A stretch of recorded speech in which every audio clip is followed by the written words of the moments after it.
Ils nous parlaient d'égalité, et comme des cons on les a crus. Démocratie, fais-moi marrer, si c'était le cas on l'aurait su.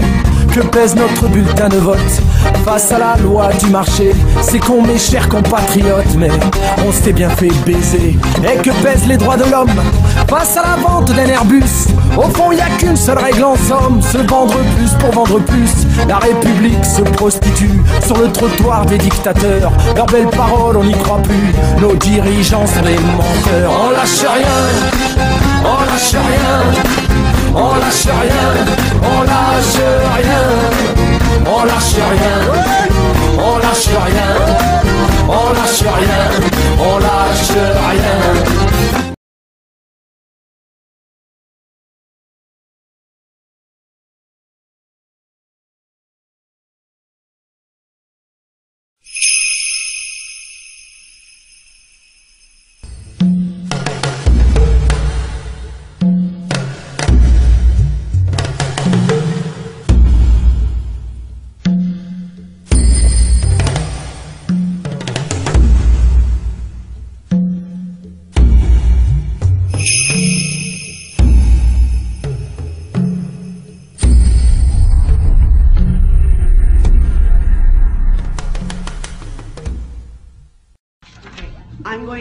My name is Valerie Wolf.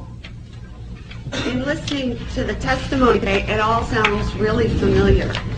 I am here to talk about a possible link between radiation and mind control experimentation that began in the late 1940s. The main reason that mind control research is being mentioned is because people are alleging that they were exposed as children to mind control, radiation, drugs, and chemical experimentation, which were administered by the same doctors who are known to have been involved in conducting both radiation and mind control research.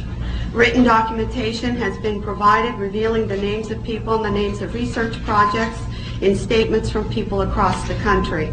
It is also important to understand that mind control techniques and follow-ups into adulthood may have been used to intimidate these particular research subjects into not talking about their victimization in government research. As a therapist for the past 22 years, I have specialized in treating victims and perpetrators of trauma and their families. When word got out that I was appearing at this hearing, nearly 40 therapists across the country, and I had about a week and a half to prepare, contacted me to talk about clients who had reported being subjects in radiation and mind control experiments.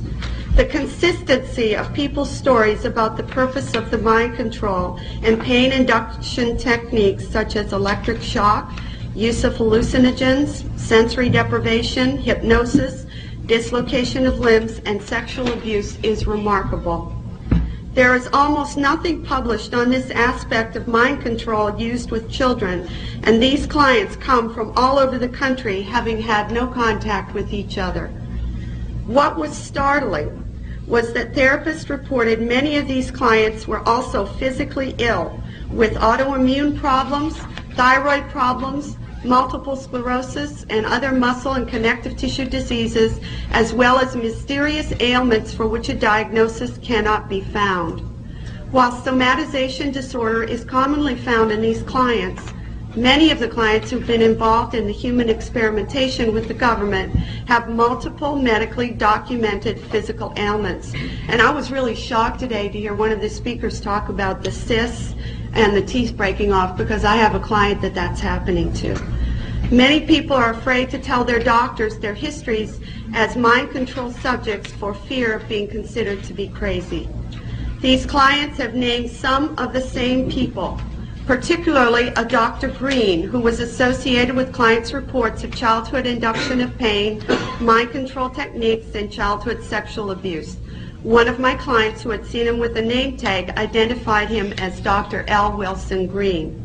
A person with this same name was the scientific director of the chemical and radiological laboratories at the Army Chemical Center, and that he was engaged in doing research for the Army and other intelligence agencies.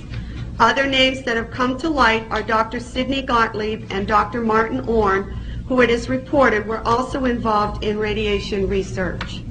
It needs to be made clear that people have remembered these names and events spontaneously, with free recall, and without the use of any memory retrieval techniques such as hypnosis. As much as possible, we have tried to verify the memories with family members, records, and experts in the field. Many attempts have been made through Freedom of Information Act filings to gain access to the mind control research documentation.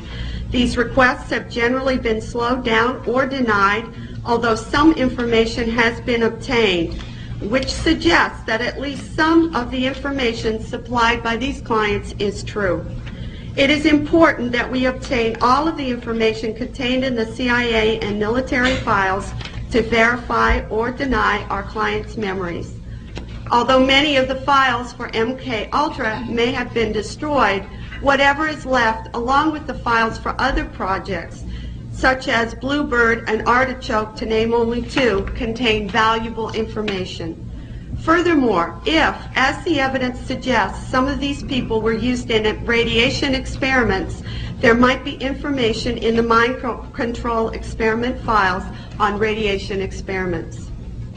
We need this information to help in the rehabilitation and treatment of many people who have severe psychological and medical problems which interfere with their social, emotional, and financial well-being. Finally, I urge you to recommend an investigation into these matters. Although there was a commission on mind control, it did not include experiments on children because most of them were too young or still involved in the research in the late 1970s to come forward. The only way to end the harassment and suffering of these people is to make public what has happened to them in the mind control experiments. Please recommend that there be an investigation and that the files be opened on the mind control experiments as they related to children. Thank you.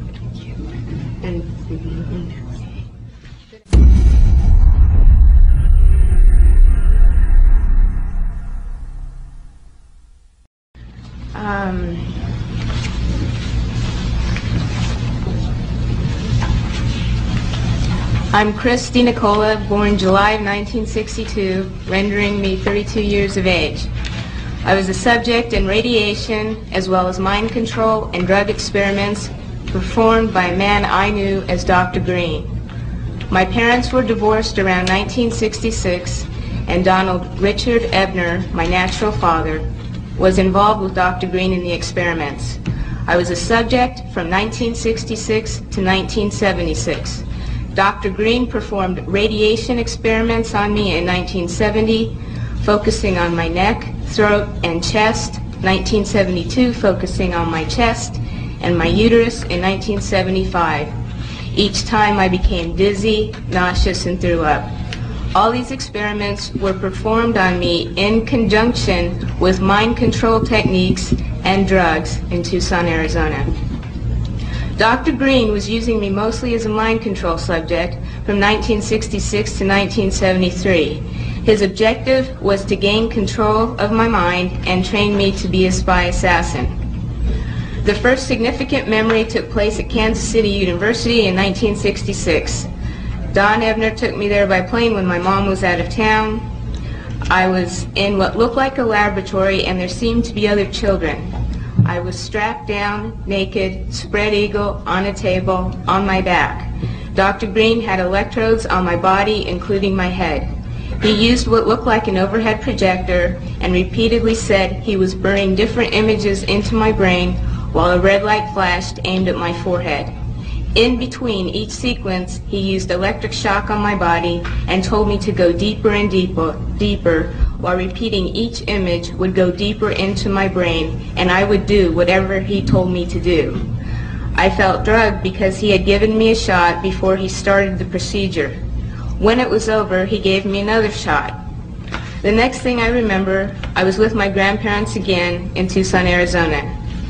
I was 4 years old. You can see from this experiment that Dr. Green used trauma, drugs, post-hypnotic suggestion, and more trauma in an effort to gain total control of my mind.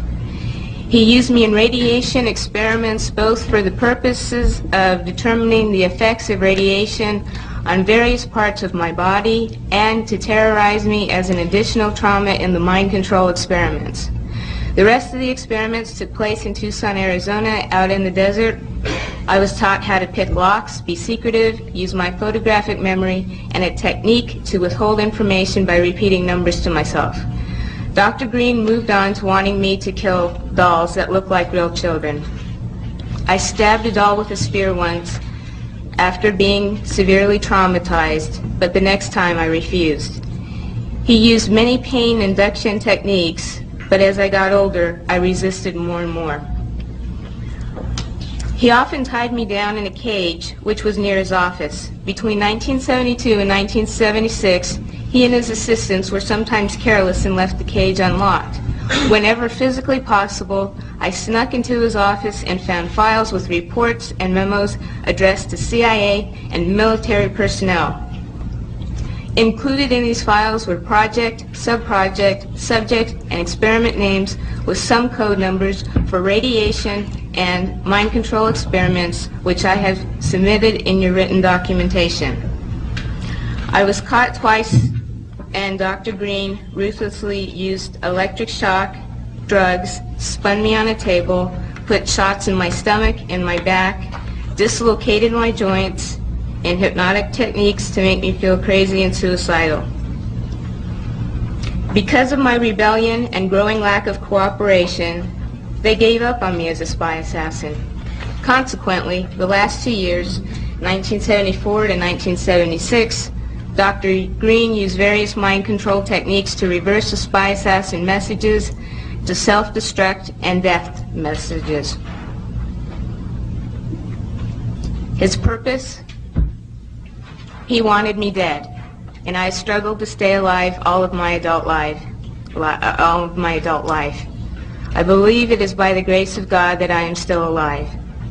These horrible experiments have profoundly affected my life. I developed multiple personality disorder because Dr. Green's goal was to split my mind into as many parts as possible so he could control me totally. He failed, but I've had to endure years of constant physical, mental, and emotional pain, even to this day.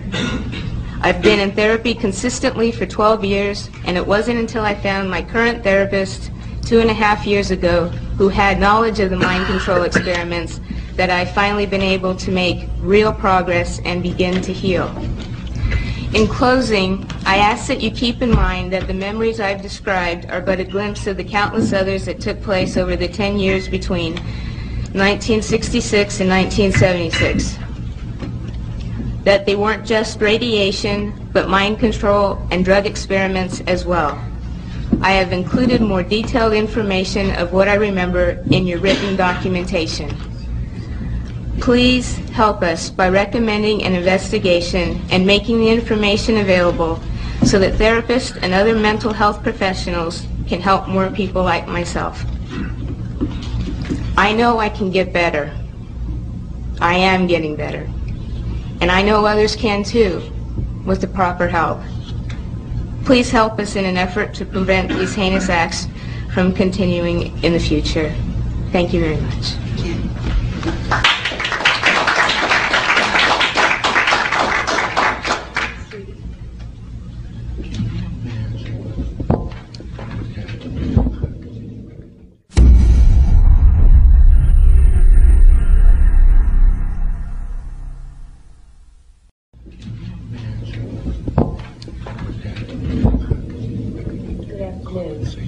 Between the years of 1957 and 1984, I became a pawn in a government scheme whose ultimate goal was mind control and to create the perfect spy, all through the use of chemicals, radiation, drugs, hypnosis, electric shock, isolation in tubs of water, sleep deprivation, brainwashing, verbal, physical, emotional, and sexual abuse. I was exploited unwittingly for nearly 3 decades of my life, and the only explanations given to me were that, quote, the end justifies the means, and, quote, I was serving my country in their bold effort to fight communism. I can only summarize my circumstances by saying they took an already abused 7-year-old child and compounded my suffering beyond belief. The saddest part is I know for a fact that I was not alone. There were countless other children in my same situation, and there was no one to help us until now. I've already submitted as much information as possible, including conversations overheard of the people, agencies responsible. I'm able to report all this to you in such detail because of my photographic memory and the arrogance of the doctors, the arrogance of the people involved. They were certain they would always control my mind. Although the process of recalling these atrocities is not an easy one, nor is it without some danger to myself and my family, I feel the risk is worth taking. Dr. L. Wilson Green, who claimed to have received $50 million from the Edgewood Chemical and Radiology Laboratory as part of the TSD, or Technical Science Division of the CIA, once described to Dr. Charles Brown that, quote, children were used as subjects because they were more fun to work with and cheaper, too. They needed lower profile subjects than soldiers or government people, so only young, willing females would do. Besides, he said, I like scaring them. They in the agency think I'm a god, creating subjects and experiments for whatever deviant purposes Sid and James can think up. Sid being Dr. Sidney Gottlieb, James, Dr. James Hamilton. In 1958, I was to be tested, they told me, by some important doctors from the Society, or the Human Ecology Society, and I was instructed to cooperate. I was told not to look at anyone's faces and try hard not to ignore any names, as this was a very secret project. But I was told to be brave, and all these things would help me forget. Naturally, as most children do, I did the opposite and remembered as much as I could. Dr. John Gittinger tested me, Dr. Cameron gave me the shocks, and Dr. Green the x-rays. Then I was told by Sid Gottlieb that, quote, I was right for the big A, or meaning artichoke. By the time I left to go home, just like every time from then on, I would remember only whatever explanations Dr. Robert G. Heath at Tulane Medical University gave me for the odd bruises, needle marks, burns on my head, fingers, and even the genital soreness. I had no reason to believe otherwise. They had already begun to control my mind. The next year, I was sent to a lodge in Maryland called Deep Creek Cabins to learn how to sexually please men. I was taught how to coerce them into talking about themselves, and it was Richard Helms, who was deputy director of the CIA, Dr. Gottlieb, Captain George White, Morris Allen, who all planned on filming as many high government agency officials and heads of academic institutions and foundations as possible, so that later when the funding for mind control and radiation started to dwindle, projects would continue. I was used to entrap many unwitting men, including themselves, all with the use of a hidden camera. I was only 9 years old when this sexual humiliation began. I overheard conversations about a part of the agency called ORD, which I found out was Office of Research and Development. It was run by Dr. Green, Dr. Stephen Aldrich, Martin Orne, and Morris Allen. Once a crude remark was made by Dr. Gottlieb about a certain possible leak over New Orleans East involving a large group of retarded children who are being given massive doses of radiation. He asked, why was Wilson so worried about a few retarded kids? After all, they would be the least likely to spill the beans. Another time, I heard Dr. Martin Orne, who was the director then of the scientific office and later the head of the Institute for Experimental Research, state that, quote, in order to keep more funding coming from different sources for radiation and mind control projects, he suggested stepping up the amounts of stressors used and also the blackmail portion of the experiments. He said it needed to be done faster than to get rid of the subjects, or they were asking for us to come back later and haunt them with our remembrances. There's much more I could tell you about government-sponsored research, including project names, sub-project numbers, people involved, facilities used, tests, and other forms of pain induction. But I think I've given more than enough information to recommend further investigation of all the mind control projects, especially as they involve so much use of the radiation. I would love nothing more than to say that I dreamed all this up and need just to forget it. But that would be a tragic mistake. it would also be a lie. All these atrocities did occur to me and to countless other children, and all under the guise of defending our country. It is because of the cumulative effects of exposure to radiation, chemicals, drugs, pain, and subsequent mental and physical distress that I've been robbed of the ability to work and even to bear any children of my own. It is blatantly obvious that none of this was needed, nor should it ever have been allowed to take place at all.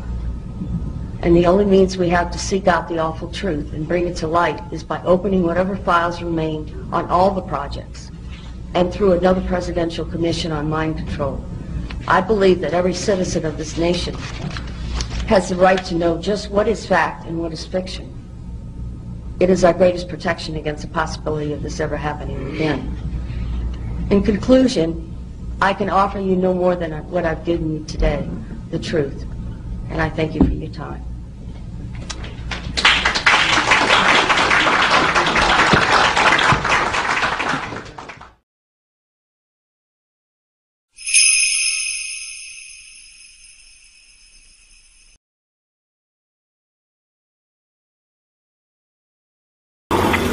Écoutez, moi je vous ai indiqué les consignes.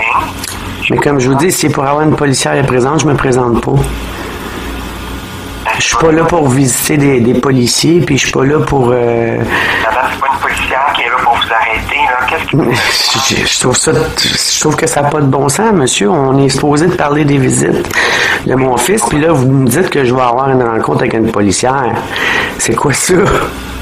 Pour vous expliquer, qu'est-ce qu'il y en est, parce qu'à chaque fois, on veut pas qu'on se retrouve dans le même contexte, on veut pas répéter ce qui s'est passé la dernière fois à Dominique Savio. On veut avancer, nous, puis on veut permettre des contacts avec il a besoin de voir sa mère. C'est important. Il n'y a pas besoin de voir sa mère, il a besoin d'être avec sa mère. Ouais, mais là, il est placé, mais il a besoin de voir sa mère. Il est placé parce que vous avez décidé de le placer. Peu importe, il est placé et il a besoin de voir sa mère. Puis c'est pas correct. Puis pour ça, il faut qu'on se rencontre, madame. Mais comme je vous dis, si pour avoir une policière, je me présente pas. Puis si Chantal ne peut pas venir, je me présente pas. Moi, Chantal est dans mon dossier. C'est elle qui s'occupe de mon dossier. Vous faites ça, c'est que vous mettez de côté. Je mets pas de côté du tout, monsieur. Je trouve que ça n'a pas rapport d'avoir une policière de présente pour discuter des visites avec mon fils. Pourquoi ça n'a pas rapport? Ben voyons. Depuis quand qu'un policier doit être présent pour parler d'une visite de son enfant? C'est quoi ça? Depuis que vous faites le choix de venir accompagner Mme Minot et depuis que vous faites le choix de filmer... Mais le choix, c'est que j'ai le droit. C'est pas rien qu'un choix. J'ai le droit d'être assisté.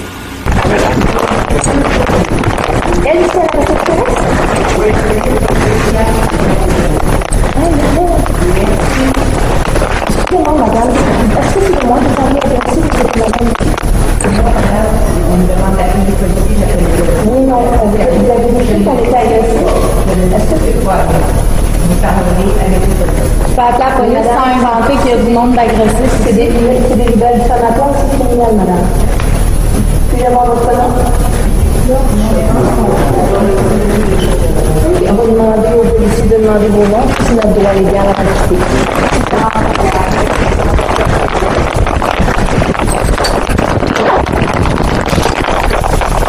On va appeler 911, je pense qu'ils n'ont pas... On va les gens y arriver.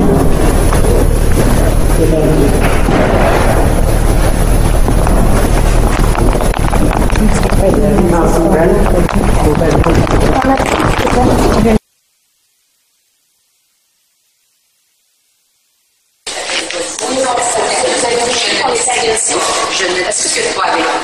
Vous parlez avec les policiers. La police a inventé qu'il y a du nombre d'agressifs. C'est des libelles diffamatoires, c'est criminel, madame. Puis-je avoir votre nom? Non, merci. OK, on va demander aux policiers de demander vos noms. Ça, c'est notre droit légal avant de quitter. Support à la réception, code la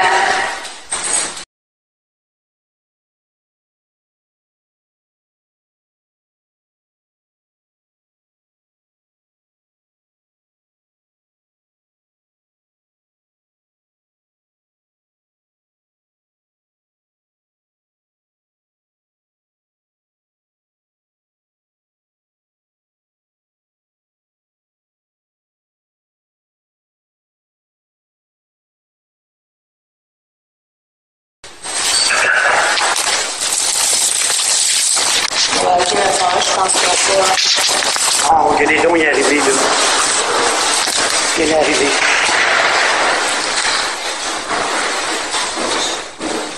Il arrive en courant. Ils sont arrivés en courant. T'en as pris, s'il te plaît. Oui. Emmenez vos choses. C'est ça, mon sac. Bonjour. Oui, c'est moi. C'est moi qui ai appelé Chantal Minot, c'est pour Mme Lauzon. Donc, madame, je veux juste comment ça marche. Je vais ajouter votre version des faits, d'accord? On veut juste savoir les noms des La personnes. seule chose, on va se faire à l'extérieur ici, vous ne pouvez pas rester ici. Puis on a On veut avoir les noms des personnes à Vous raconter avez- parce qu'on fait une fouille abusée et on veut porter plainte. Madame, vous avez des recours à même le centre parce qu'il y a quelqu'un qui est en charge. Oui, on veut avoir les noms des Madame, personnes. vous m'écoutez? Vous, est-ce que vous m'écoutez? Vous êtes employé public. J'ai des droits. J'ai le droit de savoir les noms des employés Madame, publics. une minute, là. Vous me menacez, Je vous dis monsieur? dehors, on va se parler, madame. Ici, là, il y a le pouvoir de faire ce qu'ils veulent ici, OK? C'est un établissement fédéral, provincial. Non, provincial, public. Il faut qu'il respecte la loi, article 118 et suivant, monsieur. Vous ne pouvez pas abuser de Vous votre pouvez pouvoir. m'expliquer ce que vous voulez, madame. Je vous dis dehors, je vais vous donner tous les détails que vous avez recours ou pas ou agir. Je veux juste savoir les Pour noms des l'instant, c'est personnes. notre de quitter. Poliment. On se parle Monsieur, dehors. C'est nous qui avons appelé la police. Est-ce que vous entendez ce que je vous dis? Ici, C'est nous qui avons appelé la police. cette box-là, j'ai une personne qui me demande de vous expliquer si je pourrais le faire. Dehors, je prends une personne. Non, non, vous n'avez pas le droit d'abuser. Non, là, c'est vous. Madame, Vous avez contre la loi. vous réalisez que vous rentrez dans un établissement, que genre logiquement, la personne ne veut plus vous voir, ils font appel aux policiers pour vous demander de quitter. nous qui avons Est-ce que vous réalisez qu'on a eu des menaces contre l'intimidé? Est-ce que vous réalisez que vous faites de l'intimidation? Vous êtes policier, agent de la paix, vous avez le devoir de Ça ne protéger va pas les vous citoyens. forcer, hein. Vous Le menacez. policier, elle va vous forcer si besoin. Pourquoi? Ma parole vous dérange? Je vous menace? Parce que je défends mes droits? C'est quoi que vous faites? Appelez, c'est mon nom, c'est que je suis président de l'Association internationale des droits de l'enfant et de la Madame, famille. juste ce que vous voulez, là. On a- Comment ça marche avec la justice? On a fait un rapport d'événement hier, c'est la plus Vous avez bien fait. C'est ça qu'il faut faire. On ne peut pas rien faire sur place immédiatement. Puis pour nous, comme il dit, on travaille avec la fédérale, il faut faire une évaluation qui est propre aux policiers. Oui, mais là, on parle avec les policiers. Est-ce que c'est possible que vous envoyez deux policiers? C'est 9 heures? Non, c'est le fonctionnement. Nous, sur des rapports, lui, l'agent solo, moi, je ne suis même pas supposée prendre la tête. Mais puis 9 heures, ils ne sont pas supposés refuser d'envoyer, là. Ils ne refuseront pas. Ils ont refusé. Ils m'ont refusé, Marie, dans ma face. C'est pour ça qu'on est ici. C'est pour ça que je me suis déplacée. Qui ont regardé à quel appel le feu. Oui, mais parce que c'est ça. C'est toujours. Oui, allô? Voyons, ça marche pas. Madame, s'il vous plaît? Oui, c'est moi. Oui, c'est l'agent Friard de la Police de Montréal, ça va bien? Non, ça va pas tellement bien, monsieur. Je vois l'appel, je vous rappelle juste pour avoir des détails. Vous êtes qui? J'ai pas compris votre nom, monsieur. Oui, c'est l'agent Friard. L'agent comment? Friard. Frias. Oui, c'est ça. OK. Bon. Juste vous informer que on a communiqué avec la permanence du centre jeunesse. Vous avez communiqué avec eux. Oui, c'est ça. OK. Puis, par rapport à votre garçon, l'information que j'ai de leur part, c'est que votre garçon il a été pris en charge par les psychologues de l'endroit. Présentement, il ne représente pas de danger, puis il est sous surveillance de toute façon. Monsieur, ça fait 3 semaines que mon fils saigne de l'anus. Mon fils ne mange plus. Mon fils, les oreilles sont bouchées. Il est plus capable d'avoir une conversation normale. Il bourre de risperdal et de ritalin. Puis c'est bel et bien indiqué que si une personne, un individu a des symptômes inappropriés qui sont écrits sur la feuille que j'ai devant moi de Santé Canada, il faut absolument arrêter les médicaments parce que c'est très dangereux. Il peut même en mourir. Puis là, présentement, ça fait 3 semaines qu'il saigne de l'anus, il mange plus.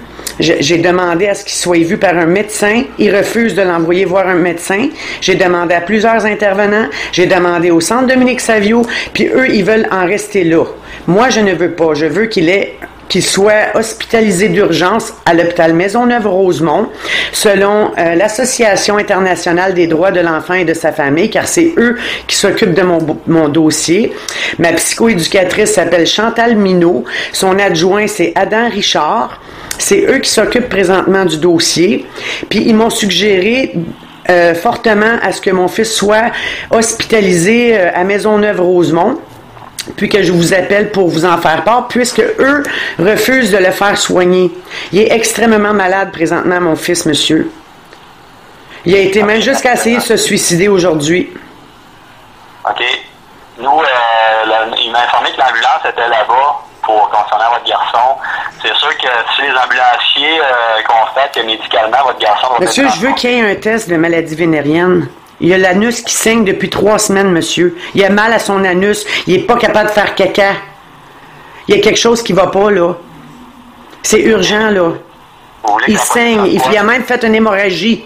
On veut que vous... Je veux qu'il soit hospitalisé à Maisonneuve-Rosemont. Je veux qu'il soit hospitalisé et qu'il soit vu par un médecin. Bon, je vais juste vous répéter. L'ambulance est sur place. Ça, c'est leur travail de vérifier au niveau médical si votre enfant nécessite des soins. Si les autres jugent qu'il nécessite des soins, ils vont le transporter. Je pense pas qu'ils vont vérifier son anus sur les lieux, monsieur, hein? Alors, pensez-vous que la police va vérifier l'anus? Ben, c'est justement, c'est un médecin qui doit voir ça. Il doit être hospitalisé. Je m'excuse, mais les ambulanciers, là, ils vont faire ce travail-là. S'ils jugent qu'il a besoin de soins médicaux, ils vont le transporter. Monsieur, selon l'article 14... Monsieur Frias? Oui. Selon l'article 1457 et 1458, je vous tiens personnellement responsable de tout ce qui peut arriver à mon fils, de tout ce qui arrive. Moi, je vous le dis, là, il a besoin d'être hospitalisé. Madame, la personne responsable, là, c'est la permanence et les centres de jeunesse. Ben, c'est ça, les centres de jeunesse ne veulent pas l'envoyer. Puis vous non. Puis moi, j'arrête pas de leur demander. Moi, j'ai pas le pouvoir de l'envoyer. Les centres de jeunesse, c'est leur travail de prendre soin des enfants. Ils ont un mandat gouvernemental, là. Oui, mais ils respectent pas nos droits, là. Ni les droits de mon enfant. Moi, j'ai le droit à ce que nos droits soient respectés. Puis mes droits, moi, j'exige que mon fils soit hospitalisé. Regardez, il y a des ambulanciers sur place, c'est leur travail, c'est leur mandat à eux. Ils saignent. Vous êtes là pour respecter les lois, monsieur. Puis la loi, c'est que mon enfant, présentement, il saigne de l'anus depuis 3 semaines. Il est malade, il ne mange plus, il a les oreilles bouchées, il y a des effets secondaires par rapport aux espèces de médicaments chimiques qui lui bourrent, puis qu'il n'y a pas de besoin. Puis qu'on a même demandé au psychoéducateur de cesser la médicamentation, il n'a jamais voulu. On a demandé à ce qu'il soit hospitalisé, la travailleuse sociale n'a pas voulu du DPG, le centre n'a pas voulu. Le pédopsychiatre, là, il n'a même pas voulu lui non plus. Donc, moi, je dois prendre des procédures, là, présentement, et je veux qu'il soit hospitalisé à l'hôpital Maisonneuve-Rosemont immédiatement. Puis je veux qu'il soit soigné. Là, si vous ne respectez pas la loi, vous allez être atteint par l'article. Vous prenez mon nom, là, mon matricule, OK? Moi, je vous dis là, que le pouvoir actuel, là, les ambulanciers, c'est leur travail, eux, ce sont des professionnels.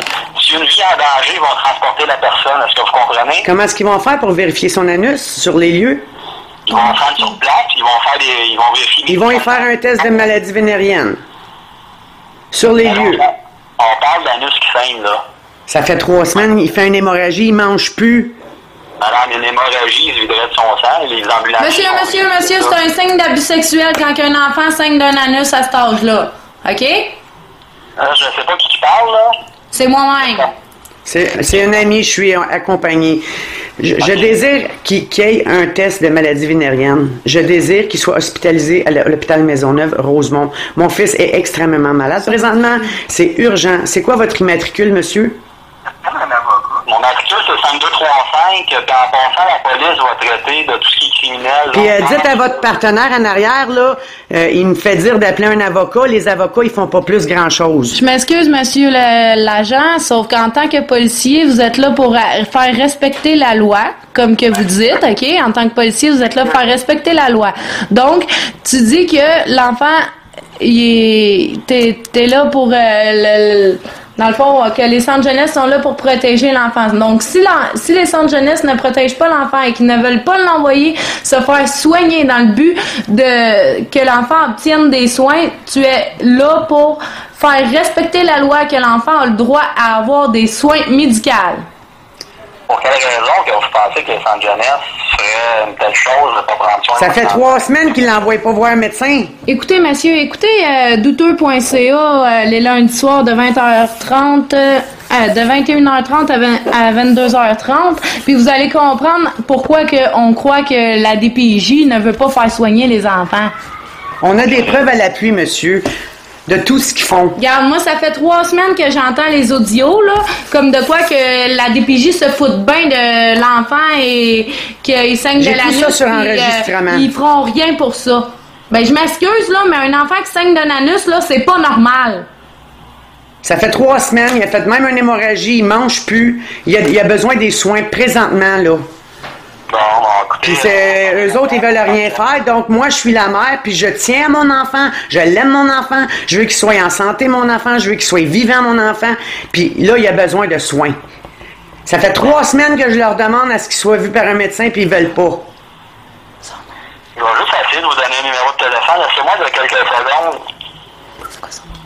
Un numéro de téléphone de quoi, monsieur? Urgence santé. Ben, je viens d'appeler 911, monsieur. Ben, il faudrait que vous fassiez un retour de l'évaluation médicale qu'ils ont faite de votre garçon. Vous avez demandé l'horaire d'urgence santé, cela? J'ai demandé à ce qu'il soit vu par un médecin à l'hôpital Maisonneuve-Rosemont. Pas par les ambulanciers, un médecin, monsieur. Ben, si les ambulanciers jugent que... Monsieur, c'est pas un médecin, l'ambulancier. Je veux qu'il soit vu par un médecin.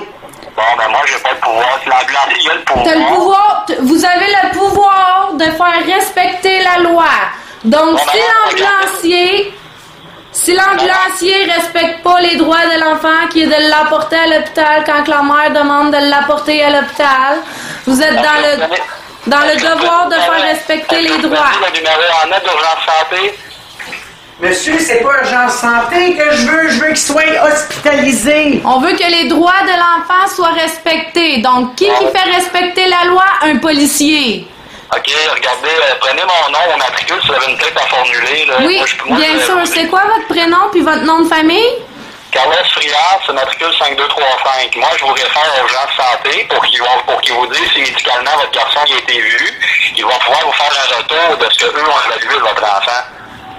Est-ce que vous comprenez là, ce que je vous dis? OK, mais est-ce que vous comprenez ce que la mère vous dit? Un médecin. Attends. Est-ce que vous comprenez ce que la mère vous dit? La mère, elle vous demande de faire respecter la loi, d'apporter l'enfant voir un médecin, OK? Si vous respectez pas la loi, vous allez être atteint par l'article 1457, 1458. 1457, 1458 de la loi.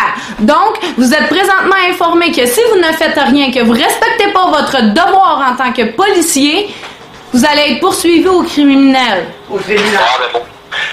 Qu'est-ce que vous en faites des ambulanciers, vous? C'est la même chose, on les a autant signifiés que vous. Bon, ben vous poursuivrez tout Québec au complet, là. Fait que prenez mon nom, mon matricule. Monsieur, j'apprécie pas que vous me parlez comme ça, OK? Ah, ben regardez. Non, mais je trouve pas ça drôle pantoute, là. Vous accuserez le Québec au complet. Monsieur, c'est vous, là, que je parle, là. C'est pas le Québec au complet. Parce que là, vous n'arrêtez pas de me menacer de poursuite. Là. Moi, oui, parce que vous faites pas votre devoir, vous respectez pas les droits de mon enfant présentement, et c'est votre devoir. De loi. Vous laissez là-dessus, bonne soirée à vous. Il m'arrête pas de 27, si vous voulez lâcher une plainte, 280-0127, parlant à mon supérieur. Pardon? Pardon? Si vous voulez lâcher une plainte dans mon travail, si vous êtes insatisfait... Monsieur? Non, on va aller directement au criminel. On n'a pas besoin de ton supérieur, là. De toute façon, il est pareil comme vous. Tu comprendras qu'on va aller directement au criminel. Merci, bonne journée. Ça m'a fait plaisir. Il rit de moi bien raide, lui. Il rit de moi bien raide.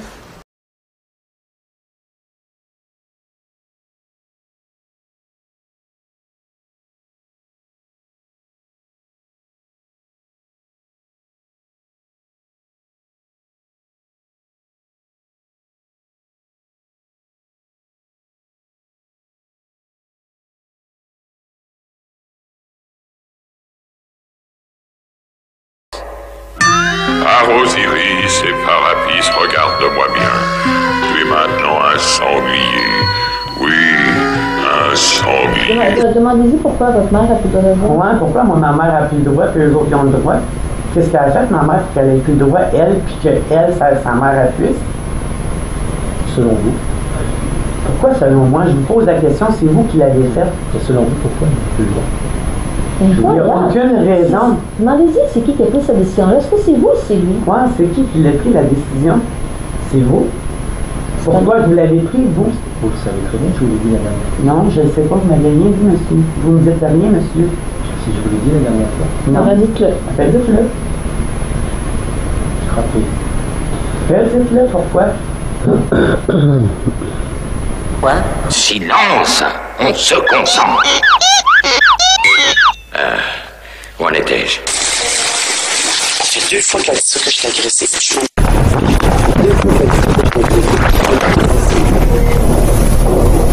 C'est très difficile, c'est mon Dieu. Ah, vu les deux rentrer? C'est qui ont torturé la petite quand je t'allais. Oui, quand je suis rentrée, qui est en train de dire, faut la voir, c'était toute petite. Aujourd'hui, ça? Non, la première fois que je suis venue. La première fois que je suis venue, parce que j'étais debout, elle a dit, oui, madame, j'ai besoin de vous ouvrir les jambes. Elle a appelé l'agent de sécurité. Elle dit, madame est agressive ici, nanana. J'ai fait ça sur le là. J'ai fait ça sur le caméra. Je suis aucunement agressive, là. Les nerveuses qui est agressive, c'est eux. Si je suis présentement, c'est pas parce que je suis agressive, c'est parce que je suis nerveuse de leur comportement criminel. Ben oui, ils sont peut-être assez intimidants là-dessus. Incroyable. C'est pas normal que j'ai acheté d'avoir peur pour venir voir mon garçon. Non, c'est pas normal. Qu'est-ce qui est pour moi normal, c'est qu'elle décrive comme agressive. Pour moi, je le sais pas, là.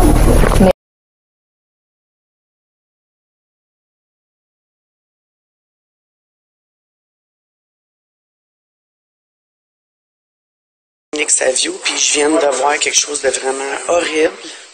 Il y avait une petite fille dans le passage avec 2 gros bifs, un noir assez gras puis un autre. Puis il tordait le bras de la petite fille, puis... Mon Dieu. Je viens de voir ça, là, j'aurais dû filmer ça. Les deux, ils tordaient le bras, puis il était vraiment pas doux avec elle. Lui qui a tordu le bras de la petite fille.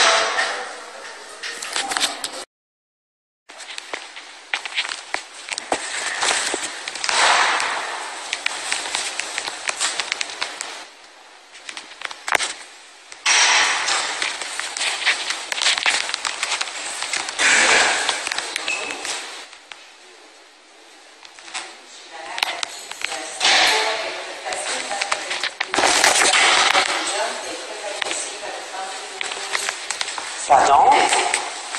Je ne suis pas agressif du tout, madame. Elle est en train de dire que je suis agressive. Ok, je viens tout de suite, madame. Elle est en train de dire que je suis agressive. Elle vient de dire que je suis agressive, puis j'attends tout simplement la visite.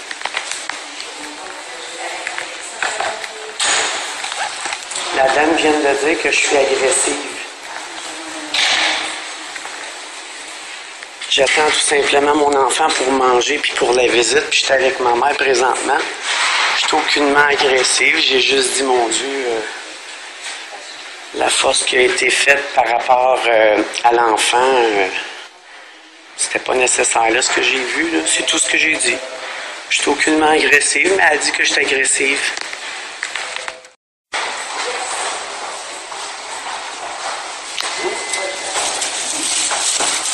Vous voulez vous parler 2 petites minutes avant de commencer? Oui. Parce que j'ai l'impression qu'il y a eu un petit problème ici. Je vais juste me présenter. Je suis Marie-Ève, la chef de service au Montréal. Qu'est-ce qui se passe? Il y a eu un petit problème ici à la réception. Je comprends pas pourquoi qu'elle dit ça. J'étais debout, elle m'a demandé de m'asseoir, j'ai dit ça me tente d'être debout. Puis selon elle, c'est de l'agressivité. Je comprends pas. C'est pas ce que j'ai entendu. Ce qu'on me dit, c'est qu'il y a eu un enfant qui était en contention. On l'a emmené avec un agent de sécurité. Vous auriez dit que c'était la début. Vous avez parlé agressivement. Comment j'ai parlé agressivement? C'est ce qu'on m'a rapporté. J'ai juste dit, mon Dieu, pourquoi ils font ça à la petite fille? C'est tout, c'est pas agressif, ça. Donc, tout est correct pour vous. Ben, je l'ai vu. Qu'est-ce que vous voulez que je fasse? Je l'ai vu. Je trouvais ça un petit peu exagéré, mais qu'est-ce que tu veux? C'est pas moi qui travaille ici, là. Je peux rien y faire. Est-ce que vous comprenez pourquoi on va faire ce genre d'intervention-là? Expliquez-moi. Des situations exceptionnelles où l'enfant peut être agressif envers lui-même, peut essayer de se faire mal à lui, peut essayer de faire mal aux autres autour de lui. Alors, on a des techniques. On se fait mal aux autres.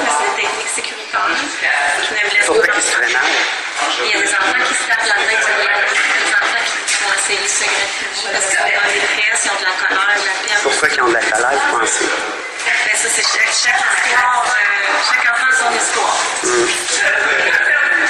Quand il y a ce genre d'émotion-là, des fois ça explose, puis des fois il faut se protéger. Oui, mais on n'est pas obligé de lui tordre le bras. Je pense pas qu'ils lui ont perdu. Je l'ai vu de mes yeux, les deux lui tordaient le bras. Ils vont mettre le bras en arrière comme ben, ça. C'est ça, il lui tord le bras. Je l'ai vu lever. Le noir a levé le bras. Normalement, les techniques ne font pas mal à l'enfant. L'enfant crie parce qu'il est en détresse, parce qu'il vit de la colère, de la peine, mais pas parce qu'on lui fait mal. Ils ont l'habitude. Oui, et on a des techniques qui sont formées pour ça. Et ils font pas ça pour nuire à l'enfant, ils font ça pour le protéger. Alors, par rapport à cette situation-là, moi ce que je voudrais amener, puis ça c'est plus mon côté à moi, c'est qu'il y a une règle ici, c'est que tout enfant qui a un dossier ouvert à DPJ, il est interdit de le filmer ou de prendre des photos. Pour un intervenant, mais... Pourquoi c'est interdit, je comprends pas. C'est interdit. On ne peut pas prendre la confidentialité de l'enfant. Donc une personne ici ne pourrait pas prendre une photo de votre enfant, par exemple, ou une vidéo, ça serait interdit. Parce qu'on ne sait pas qu'est-ce que les gens vont faire avec. On ne sait pas ce qu'ils vont faire avec, on ne veut pas retrouver un enfant dans YouTube ou je ne sais pas où, là, avec la photo d'un enfant, il se fait des trucs, vous savez. Donc ici c'est confidentiel, il y a une histoire particulière, il est ici, on essaye de l'aider au mieux. C'est parce que vous avez des choses à cacher? Ou... Non, c'est la loi. Ah. C'est pas nous, le centre jeunesse, qui avons décidé, mais c'est la loi qui le dit. Même un intervenant qui voudrait prendre une photo sympathique, là, quand on joue avec un enfant, il pourrait pas. C'est interdit. Puis quand il y a des photos à prendre pour certaines occasions... Et autrement dit, je ne peux pas prendre des photos de mon gars? De votre fils? De votre fils, vous n'êtes pas des autres enfants. Ben, j'ai pas pris de photos d'aucun enfant. Pourquoi vous nous dites ça, là? C'est parce que j'ai entendu dire aussi que vous aviez dit que vous vouliez filmer la scène, qu'il faudrait filmer ça, que c'était interdit. Vous avez dit des choses, madame? J'ai pas dit des choses méchantes, j'ai juste dit, mon Dieu, pourquoi qu'il fait ça? Il me semble qu'elle mérite pas ça, la petite fille, là. C'est pas méchant. Oui, mais vous moi, jamais je vais tordre le bras d'un enfant. Là. Je sais pas, j'ai trouvé ça même... en tout cas, de toute façon, mon opinion, vous en foutez, là, mais c'est pas grave. C'est pas qu'on s'en fout, c'est que c'est un petit peu notre problématique à nous, madame. C'est que vous avez vu une scène, puis vous êtes en train de juger la scène sur ce que vous voyez. Mais ce que vous n'avez pas j'ai vu le gars le tordre les deux hommes. La petite fille est petite comme ça. Les deux hommes sont gros de même, puis il lui tord le bras. Je pense pas qu'elle a besoin. Exact. Donc, vous jugez une scène, mais vous ne savez pas ce qui s'est passé avant. Et vous ne savez pas ce qui s'est passé après. Mais peu importe ce qui s'est passé, on n'est pas supposé de tordre le bras des enfants. C'est important de savoir qu'est-ce qui s'est passé. Vous ne voulez pas qu'il se fasse la tête des murs, mais vous voulez lui tordre le bras. Je comprends pas, là. Regardez, ça m'étonnerait qu'on ait tordu le bras d'un enfant. En tout cas, c'est votre opinion. Donc, nous concernant, on va faire la visite supervisée entre vous et votre enfant. Et peut-être ma mère aussi. Ça, c'est important, ma mère n'est pas là. C'était pas prévu. Autrement dit, ma mère n'a pas le droit de le voir? Pour l'instant, non, il aurait fallu nous aviser. Je te l'avais dit, hein? Vous voyez, vous mettez... C'est encore une chose qu'on a discutée, vous nous mettez dans des fêtes à... Ma mère a toujours été présente pendant les visites. Pourquoi tout d'un coup, après 1 an, elle n'a pas le droit? Elle a toujours été présente. C'était pas prévu. Elle a toujours été présente. Mais c'est une relation entre vous et l'enfant. La prochaine fois, on pourrait voir, on pourrait aviser ça. Excuse-moi pour le repas, tu l'amener à la maison?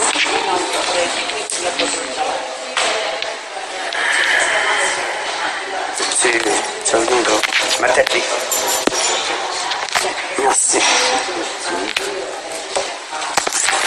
Donc, une chose, c'est que si tout se passe bien, la visite c'est de 11h à 1h, comme je vous l'ai dit. Et je me réserve quand même le droit, si ça se passe mal ou s'il y a un problème, de mettre fin à pourquoi ça se passerait mal? Ça s'est jamais passé mal? Je ne sais pas, mais je vous avertis. Ah, ok. Je vous avertis de ce qui se passe, de ce que je fais. Donc, je ne sais pas ce qui s'est passé ici, là, mais à l'intérieur, là, ça va être le calme pour sécuriser l'enfant. Tout se passe bien. Ok. Je vais juste fermer.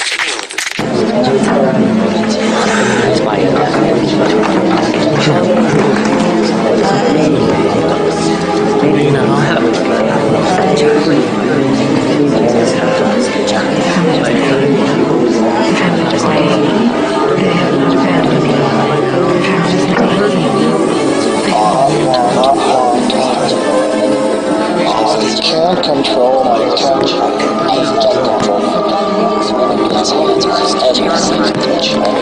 gun control. Many women have lost a child. They go. Good. Hey! Hey, what did you do? Thank you.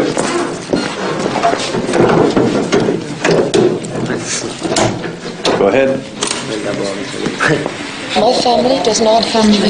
They have not abandoned me. My family does not hate me. My family does not abandon me. They have not abandoned me. They have not abandoned me. My family does not hate me. They have not abandoned me. My pills for my mother. My pills for my mother.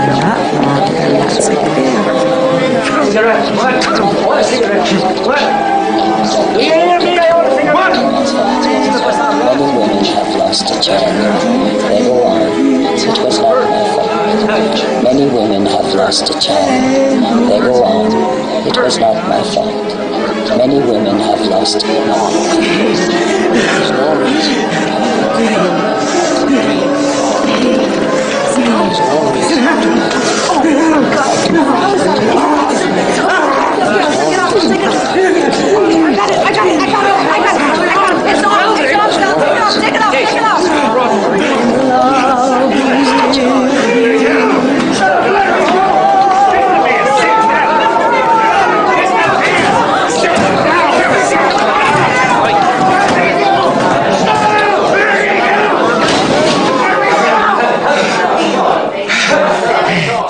Oh, the mistake we'd be making is trying to get our patients to accept the therapy. Actually, their cooperation is irrelevant. So the whole miracle of psychic driving is ability to implant itself directly in the patient's mind, whether they like it or not.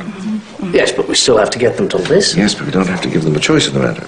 Well, what exactly are we talking about? Drugs.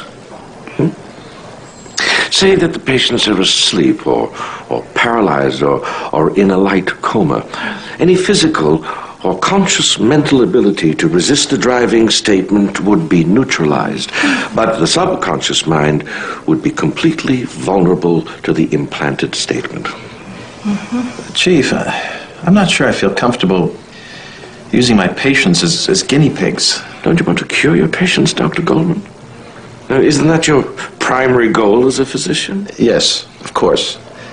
But nothing. We're engaged in scientific research here. We're looking for a cure, and that cure is within our grasp. Don't lose sight of the forest for the trees, Dr. Goldman. As I understand this, it'll make you feel sort of funny. But don't let that bother you. It's the drug that's strange, not you. So all I have to do is just listen to my tape like always? That's right. Good girl. Mrs. Palmer, let's get you comfy, shall we? Oh, here we go. No, I don't want to interfere with it unless it's absolutely necessary. And I do mean absolutely. She'll be in a highly sensitive state. And I want her to focus on her message. Yes, Chief. When I go home, I will be a good wife and a good mother. When I go home, I will be a good wife and... It's called insulin coma therapy. Coma? You're gonna put me in a coma? No, not a real coma. I'm sorry, that's a bad name. It's just like going to sleep, okay? Sal, calm down. Just relax. You'll be fine.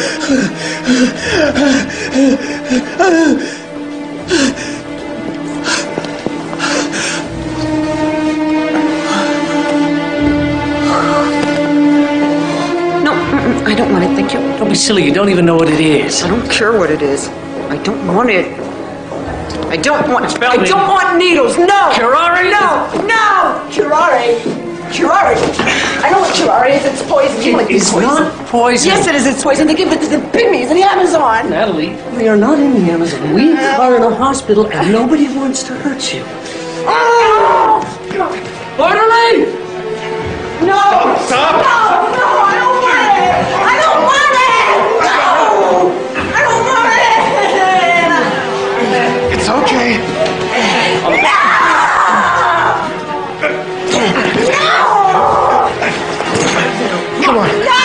darling, stop it. Come on.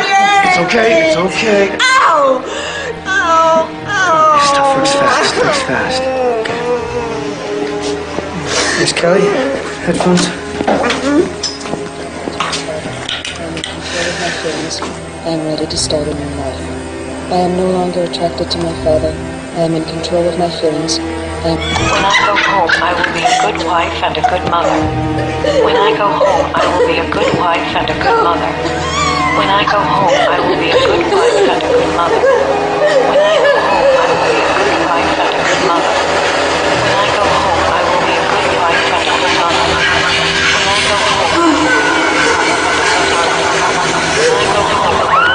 a good wife and a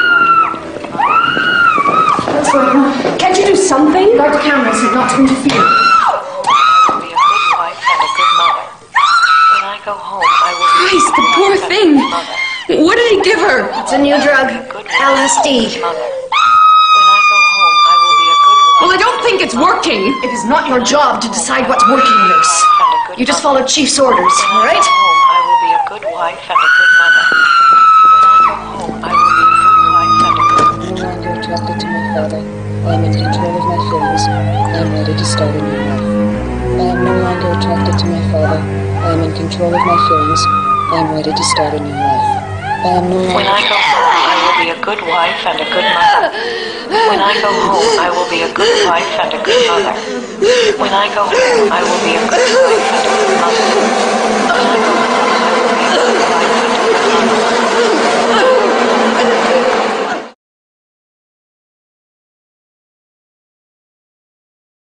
On lâche rien, on lâche rien, on lâche rien, on lâche rien, on lâche rien, on lâche rien, on lâche rien, on lâche rien, on lâche rien, on lâche rien, on lâche rien, on lâche rien, on lâche rien, on lâche rien, on lâche rien, on lâche rien.